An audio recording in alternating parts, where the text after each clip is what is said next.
All right, y'all, welcome to the Scott Horton Show. I am the director of the Libertarian Institute, editorial director of antiwar.com, author of the book Fool's Errand, Time to End the War in Afghanistan, and I've recorded more than 5,000 interviews going back to 2003, all of which are available at scotthorton.org. You can also sign up for the podcast feed. The full archive is also available at youtube.com/Scott Horton Show. All right, you guys, introducing David Stockman. He's a former Reagan official, a budget director, and a congressman, and a successful businessman. You find him on the financial channels on TV sometimes, and, driving his hosts crazy. And he keeps David Stockman's Contra Corner at davidstockmanscontracorner.com, and you can find him regularly at antiwar.com, where he's been writing a lot about Ukrainegate and impeachment here. Welcome back to the show, David. How are you doing? Happy to be with you. Very happy to have you here. So I got to admit to you, I watched the first day of the impeachment hearings, and then I went back to work. Who's got time for this stuff? But you've been really looking and watching the testimony from, I guess, the fourth branch of government here, the bureaucrats, talking about their disapproval of Donald Trump's Ukraine policy and what it has to do with him requesting investigations into Burisma, the Hunter Biden connected gas firm in Ukraine, and all this kind of stuff. So I guess I'll start with, how impressed are you by the Democrats' case against the president, David? Well, the case they're making is not the case that is being articulated. All of these witnesses that they've drug out of the balls of the State Department and the NSC, Lieutenant Colonel Vindman and then Ambassador Taylor and this George Kent guy from the State Department, Tim Morrison in the last day, they've got a totally different agenda.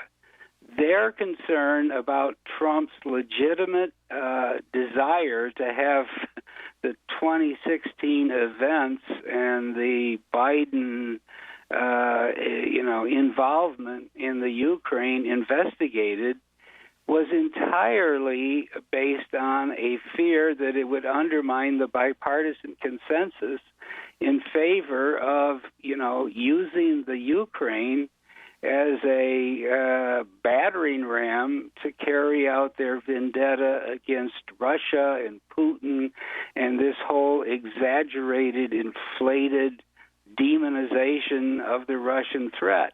So that's what it was about. It wasn't about the rule of law or whether the president abused his power or whether somehow there was a dereliction of constitutional duties on the part of Donald Trump. It was a fear that if they dug into the cesspool that has emerged as a result of U.S. intervention in the Ukraine, that the consensus for this confrontation and the military and economic aid that fuels the conflict in Ukraine would be totally undermined. And, of course, the Democrats are so beside themselves with anger about losing the 2016 election that they are happy to find any excuse or reason to try another run at discrediting or impeaching Trump. And so all these witnesses have come forth.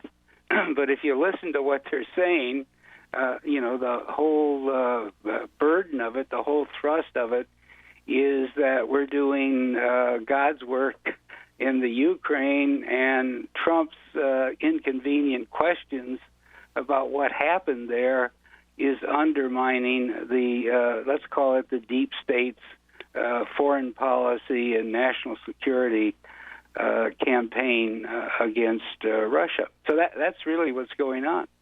Yeah, well, like I said, I haven't watched all week, but I sure saw on the first day that in their opening statements, they made it absolutely clear that this is all about America's policy toward Ukraine and therefore Russia, and that essentially the president has no right to contradict him on this. Who the hell does he think he is for trying for thinking for a moment that there is a better way, or that he could decide to change, and especially not over something that seems, about a political, a favor for political damage of an opponent in the upcoming election here. As such a crass reason as that. How dare he was built into the whole thing. In fact, they even started with the militiamen who went to go and fight the separatists in the east of Ukraine after the coup of 2014 were like the Minutemen who served George Washington in the American Revolution, David. Yeah.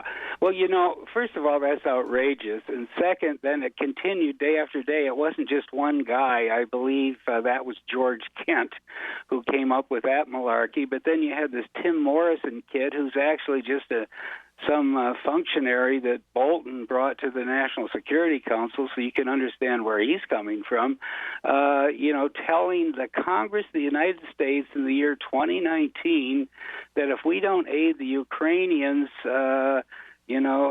resisting Russian aggression there, we're going to be fighting them, on the banks of the East River or the Potomac here. I mean, that is just crazy nonsense, complete malarkey. And yet that was, if I recall correctly, it was about in the second sentence of what the guy had to tell Congress. So that told you, all you needed to know about where he's coming from. This is really neocon, moronic neocon nonsense. And yet here you have all these liberal Democrats sitting there lapping it up, giving a forum to the most extreme neocon,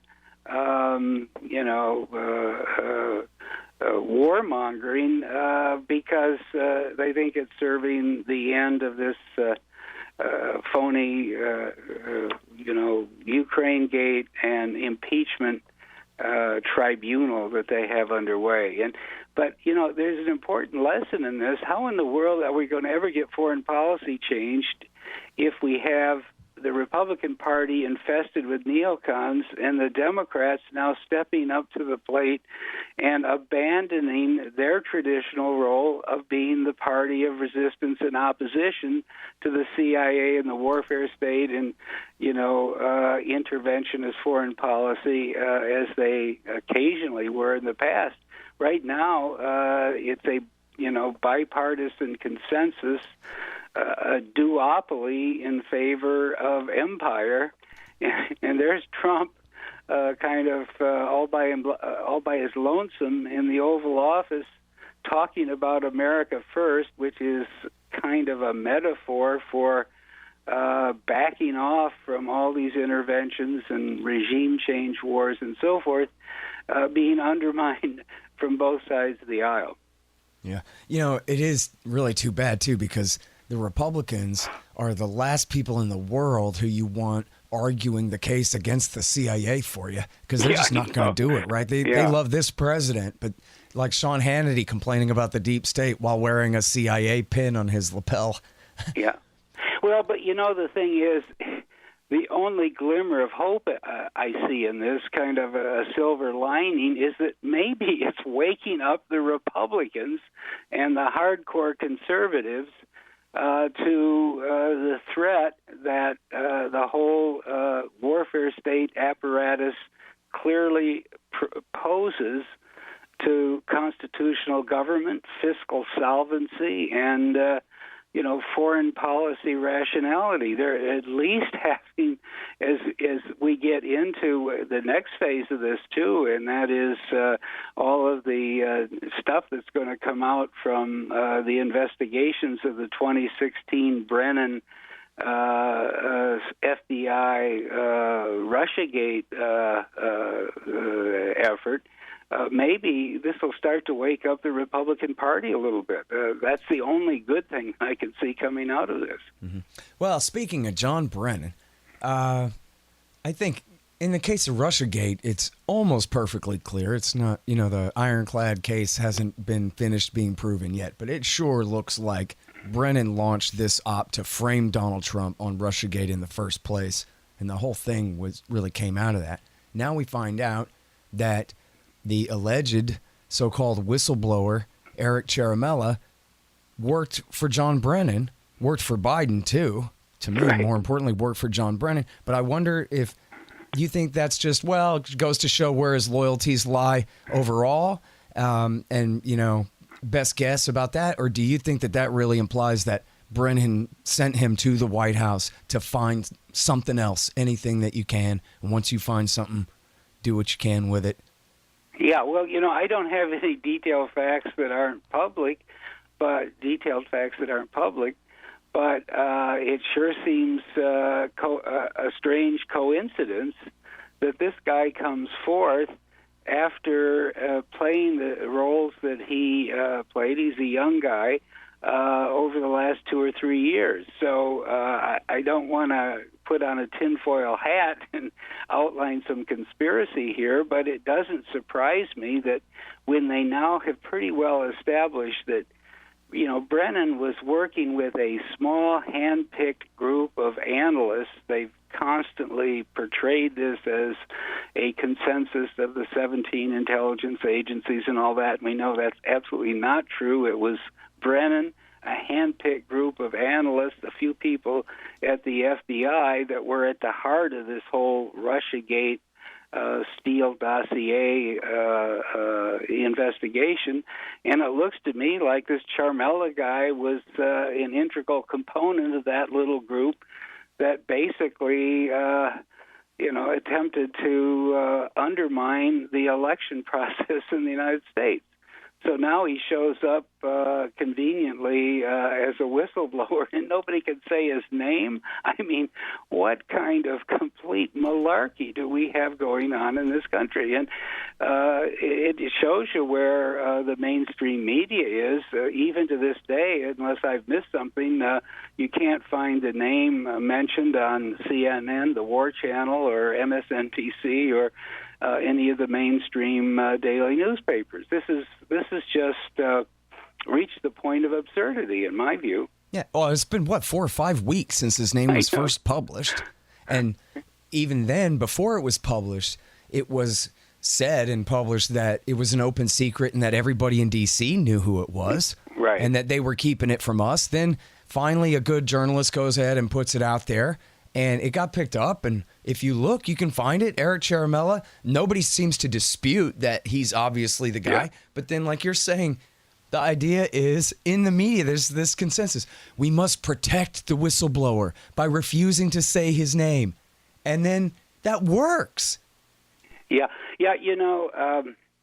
this isn't obviously some run-of-the-mill case where someone down in the bureaucracy sees some wrongdoing or abuse or even, illegality, and then, stands up and blows the whistle. That's one thing. But this is an impeachment process. This is an attempt to remove an elected president of the United States.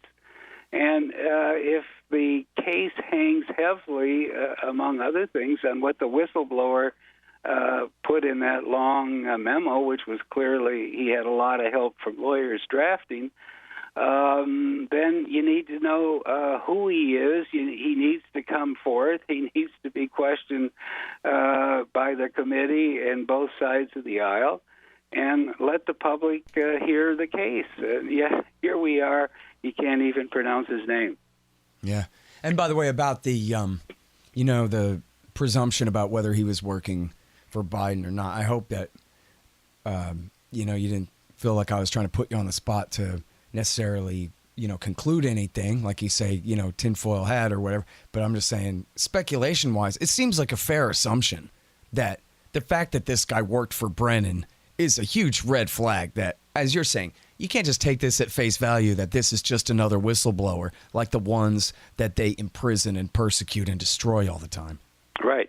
Yeah, and, the facts are known that he was detailed then to the National Security Council in the last days, months of the Obama administration. He was still there in the early days of Trump. They finally figured out he was one of the big leakers at the NSC. They had him removed and sent him back to the CIA. So, I mean, his pathway to the September memo is pretty clear. I think there's another issue here, and that is, despite his good intentions and the fact that he wasn't brainwashed by 30 years in the imperial city, as I call it, I'm talking about Trump now, he constantly undermines himself by appointing people who then populate his government and the top positions with people who are absolutely opposed to his policy. And in this case, we can see it in spades. He brought in Bolton. Bolton brought in a lot of these other people, or kept the holdovers from the Obama administration. Fiona Hill, Lieutenant Colonel Vindman. How did they possibly put Bill Taylor in as ambassador when they got rid of the other woman, when you could have easily seen what his track record and viewpoint was? So, it's actually fairly discouraging to realize that either Trump is truly alone, all by himself, in the White House, with maybe Jared Kushner and Ivanka, or this government, the deep state, is even more pervasive and all-powerful than we think, because he constantly populates all of these policy positions with people who turn around and undermine what he's trying to do. You see this in Syria. He still can't get out of Syria. You see this in the Korean situation. He had tremendous good intentions there and engaged in some pretty powerful personal diplomacy that brought this to a new stage that offered some hope. And now, the whole thing has just slid back into the status quo and the same old deep state policy. So I guess it's kind of a warning of what we're up against. Yeah.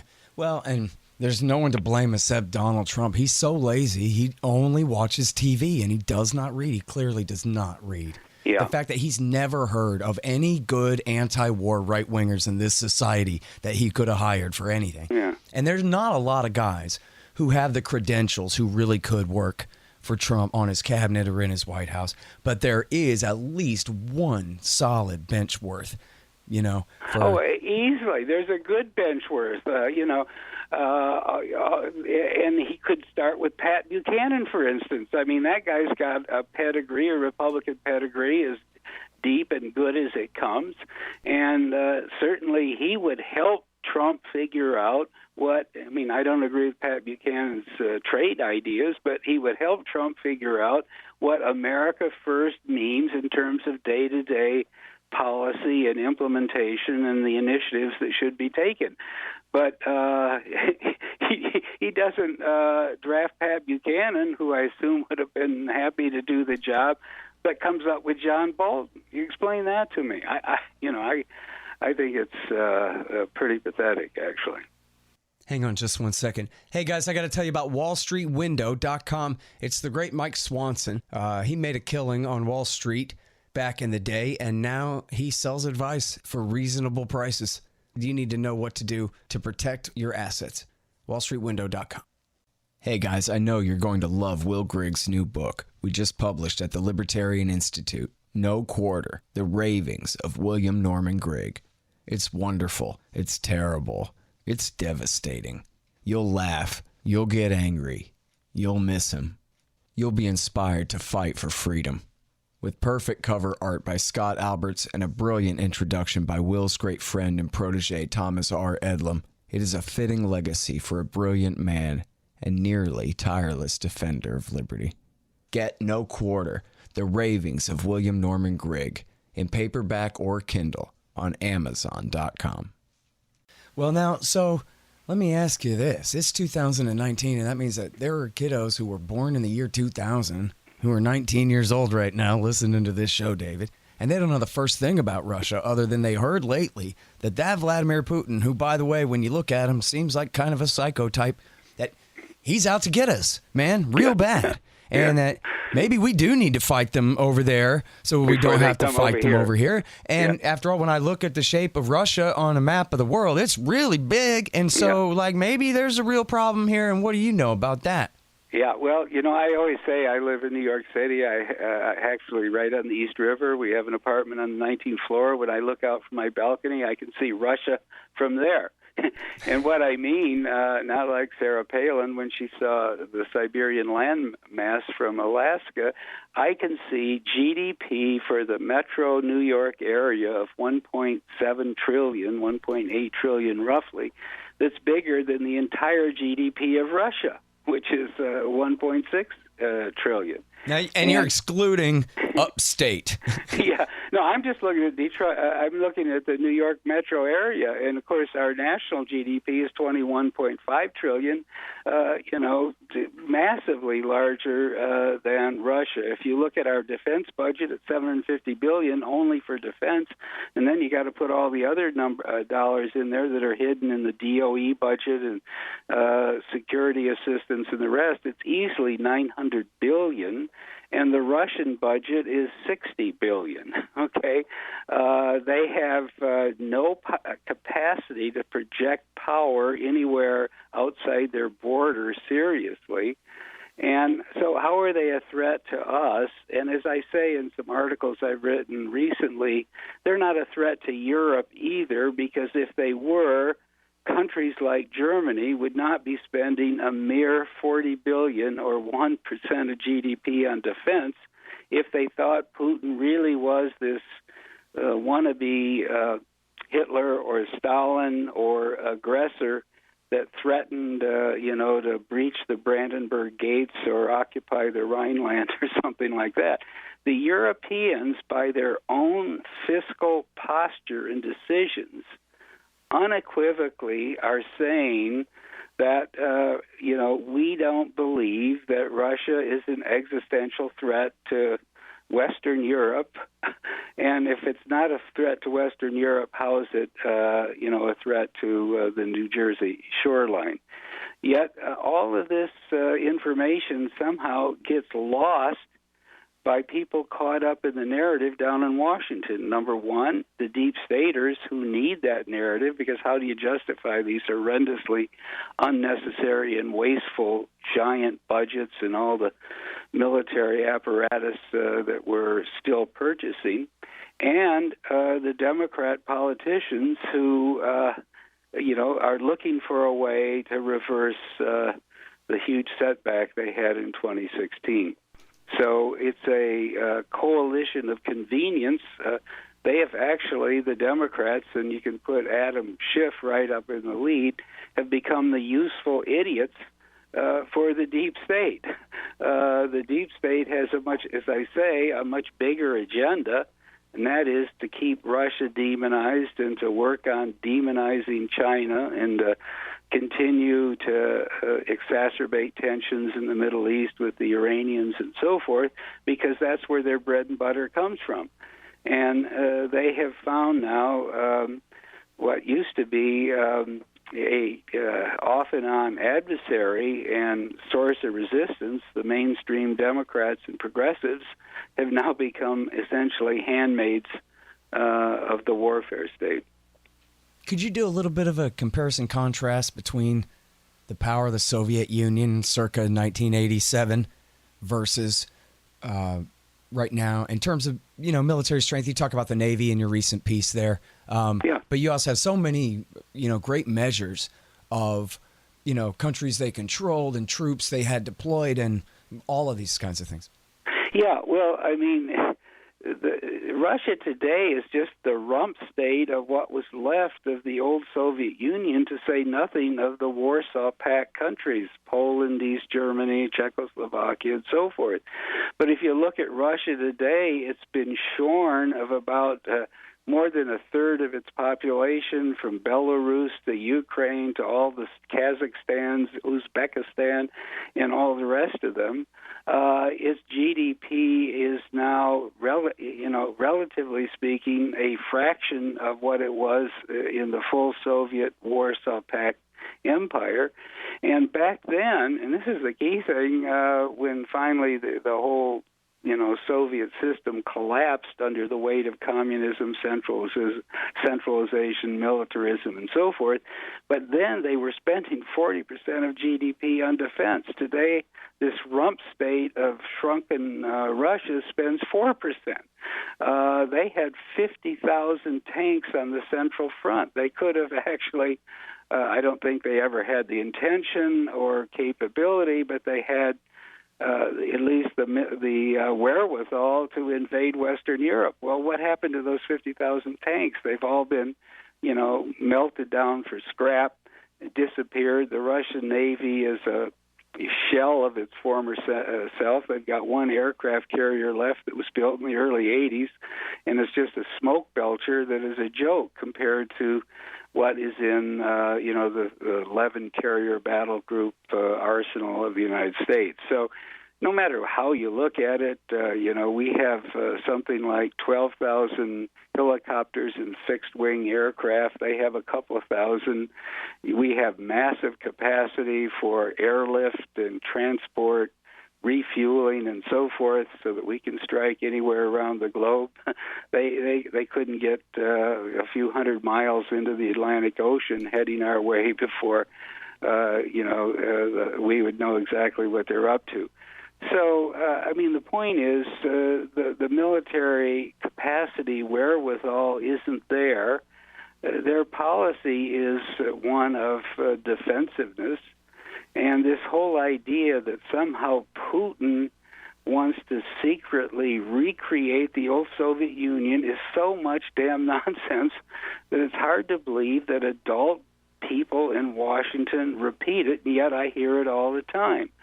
This guy Morrison was talking, yesterday or Tuesday about the revanchist policy under the cover, so to speak, of what Russia and Putin are doing. Well, that's just nonsense. They're smart people. They don't want to have to tangle with the Poles. They don't want to have to occupy Slovakia. This is just, crazy nonsense, and yet it's kind of embedded in the whole Washington discussion that's underway today. Mm-hmm. Well, I think this is really the key of the problem, right? Is that this, and as you talk about in your recent pieces too, with beginning with Bill Clinton's NATO expansion that's only accelerated this whole time, and with America's interventions in Ukraine especially, but all the other color-coded revolutions and all these things. Essentially the story is, this is all USA's fault. We picked this whole fight. And yet the people in Washington, D.C. can never admit that. Yeah, and you know what it is?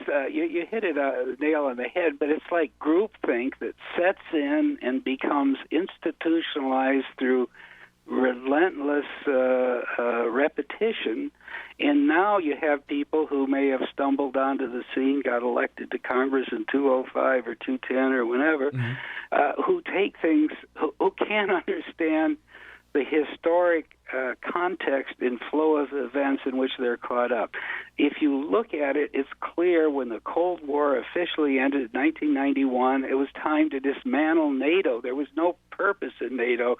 In fact, George Kennan, the architect of containment and really the father of NATO in the late 40s, warned that to keep it alive and to expand it to the old Warsaw Pact would be the ultimate folly. And we also know that George Bush the elder promised Gorbachev verbally at the time that Germany was reunited that NATO wouldn't expand a single inch to the east. Well, here we are, and there's 13 former Warsaw Pact countries that have been added to NATO that encroach right up on the borders of Russia, including these ridiculous efforts that are behind what we're talking about today to get the Ukraine and Georgia to join NATO. That'd be like having the northern Mexico joining Russia. I mean, it's crazy, and yet that's where we are. Well, it's notable when you talk about how it's just crazy that all these accusations that Putin's trying to take over Europe and all this stuff, that even when the Donbass region, which is the predominantly Russian region in the far east of Ukraine, held their own plebiscite and begged to be absorbed into the Russian Federation, he told them no. Yeah, he didn't want exactly. Yeah, and the thing about Crimea that frosts me, I was at a dinner the other night with a bunch of these New York mainstream liberals who were yakking away about the occupation of Crimea, and it's so ironic that people don't even know that for 170 years Crimea was an integral part of Russia. They bought it from Catherine the Great bought it from the Turks in 1783. They home-based, home-ported the Great Black Sea Fleet there at Sevastopol. And the only reason, and it's populated about 85% with Russian and Tatar people, the only reason it's part of the Ukraine is that in 1954, when Khrushchev won the power struggle after Stalin's death, he rewarded his compatriots in Kiev by transferring Crimea from the Russian Socialist Republic to the Ukrainian Socialist Republic. And so here they are today, mainstream Washington, these idiots have come before the Schiff Committee talking about, the occupation of Crimea, which is to say their desire to enforce the dead hand of the Soviet Presidium from 1954. This is really a lot of damn nonsense. Yeah. Have you seen this documentary? I think it was produced, you can tell it's a couple of years old because Robert Perry's in it and there's no recognition of the fact that he's dead in it. So I think it took a couple of years for Oliver Stone to put this out, Ukraine on Fire. Have you seen it? No, but I've heard about it, and he's done a great job on a lot of things, including those interviews, those extended interviews he did with Putin. So it sounds to me like it would be very worthwhile. Yeah, so Dan McAdams recommended it to me, and it's on Amazon Prime right now, and you just click play. It's right there if you have Prime. And there's one thing in there where he interviews Putin, and Putin says essentially, is what this is really all about it sure seems to me that the Americans, they just need to have a big enemy to try to build up against. And despite all the hype, Iran doesn't really fit the bill, do they? Yeah. Well, he's right. The GDP of Iran is about $300 billion. It's got a defense budget of $15 billion, which the Pentagon wastes in a week and a half. So you need a more substantial enemy. Russia was handy, and it became demonized. But especially with this coup in 2014, they have this so upside down. It is absolutely clear that in February 2014, Putin was minding his own business at Sochi, basking in the glory of the Winter Olympics and world attention, when the State Department and the National Endowment for Democracy and the CIA operatives and a lot of other U.S. personnel were on the ground in Kiev, fomenting and instigating and financing the coup that basically threw out a legitimately elected president on the grounds that he had made a deal with Moscow rather than marched to the west and joined up with NATO as he was supposed to do. That's the heart of this thing, okay?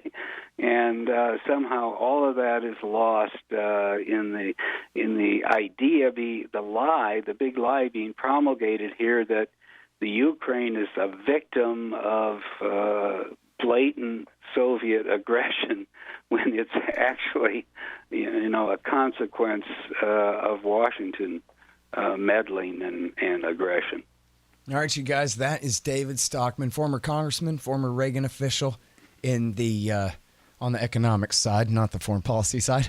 And he keeps David Stockman's Contra Corner online, and you can find him regularly at antiwar.com. We ran one, I think, yesterday. Democrats empower a pack of paranoid neocon morons.